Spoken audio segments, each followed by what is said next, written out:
नमस्कार, मी रेणुका. तर तुम्हा सर्वांचा माझ्या यूट्यूब चॅनलमध्ये फार फार स्वागत आहे. तर आजच्या व्हिडिओमध्ये मी तुमच्यासाठी पुन्हा एकदा पोह्यापासून बनवलेली एक फारच रुचकर अशी नाश्त्याची रेसिपी घेऊन आलेली आहे, जी फारच कमी तेलामध्ये बनणारी आहे, जी एकदा नक्की करून बघा, तुम्हाला फार आवडेल. मग उशीर कशाचा, चला सुरू करूया आजचा व्हिडिओ. मग ही रेसिपी बनवण्यासाठी सर्वात आधी आपल्याला एक बाउल घ्यायचा आहे आणि यामध्ये 2 कप पोहे घालायचे आहेत.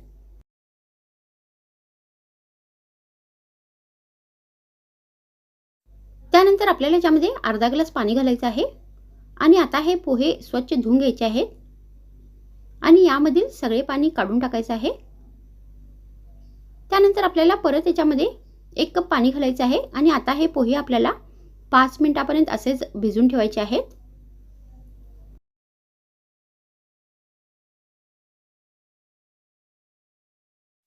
मग आपल्याला एका भांड्यामध्ये तेल गरम करण्यासाठी ठेवायचं आहे आणि इथे मी 1 बटाट्याची साले काढून तो एकदम बारीक चिरून घेतलेला आहे.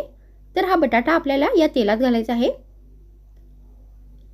आणि हा बटाटा आता व्यवस्थित ब्राऊन होईपर्यंत आपल्याला तळून घ्यायचा आहे. तर मी हा बटाटा एकदम बारीक चिरून घेतलेला आहे. तर तुम्ही आपल्या आवडीप्रमाणे या बटाट्याचे पीसेस कट करू शकता. तर आता हा बटाटा आपल्याला एकदम ब्राऊन होईपर्यंत फ्राय करून घ्यायचा आहे. तर आता इथे हा बटाटा ब्राऊन झालेला आहे. त्यानंतर आता आपल्याला हा बटाटा एका प्लेटमध्ये काढायचा आहे.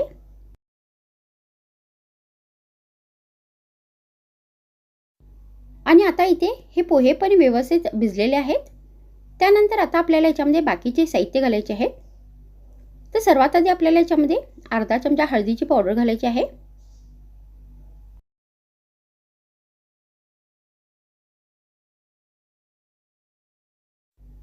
मग आपल्याला याच्यामध्ये चवीनुसार मीठ घालायचं आहे.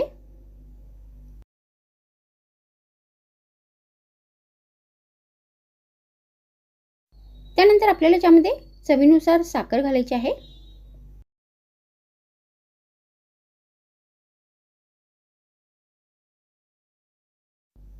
आणि आता हे सगळे साहित्य आपल्याला व्यवस्थित मिक्स करायचे आहेत.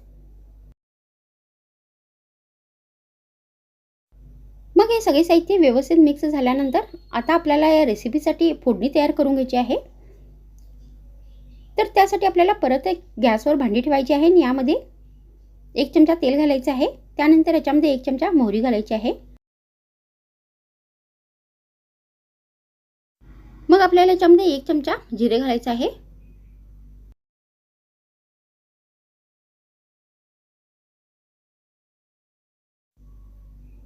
त्यानंतर याच्यामध्ये आपल्याला 5-6 करडईची पाने घालायची आहेत आणि ही व्यवस्थित फ्राय करून घ्यायची आहेत. मग करडई फ्राय झाल्यानंतर आपल्याला याच्यामध्ये चवीनुसार बारीक चिरलेली हिरवी मिरची घालायची आहे आणि ही पण व्यवस्थित तेलात फ्राय करून घ्यायची आहे. तर आता इथे हे सगळे व्यवस्थित साहित्य फ्राय झालेले आहेत. त्यानंतर आपल्याला याच्यामध्ये 1 बारीक चिरलेला कांदा घालायचा आहे आणि हा कांदा पण आता व्यवस्थित तेलात फ्राय करून घ्यायचा आहे.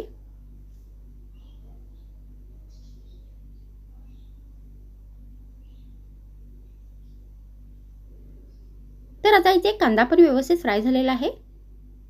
त्यानंतर आपल्याला याच्यामध्ये अर्धा कप शेंगदाणे घालायचे आहेत.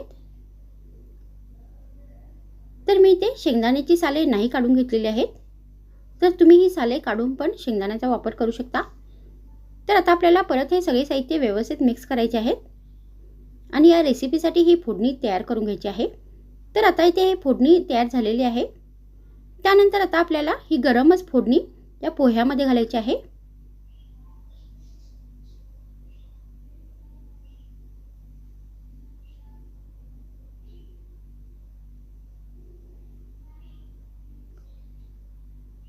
मग आपल्याला याच्यामध्ये फ्राय केलेले सगळे बटाटे घालायचे आहेत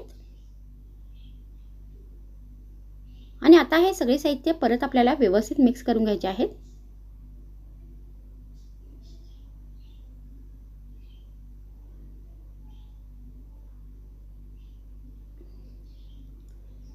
तर आता इथे हे सगळे साहित्य व्यवस्थित मिक्स झालेले आहेत आणि हा पोह्याचा आता चविष्ट असा नाश्ता बनवून तयार झालेला आहे. मग शेवटी आपल्याला याच्यावरती कोथिंबीरने गार्निशिंग करायची आहे.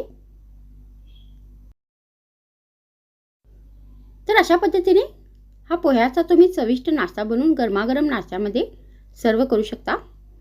तर मग आजच्या व्हिडिओमध्ये इतकेच। पुन्हा भेटूया आणखीन एक नवीन व्हिडिओमध्ये। तर मग थँक्स फ्रेंड्स वॉचिंग माय व्हिडिओ।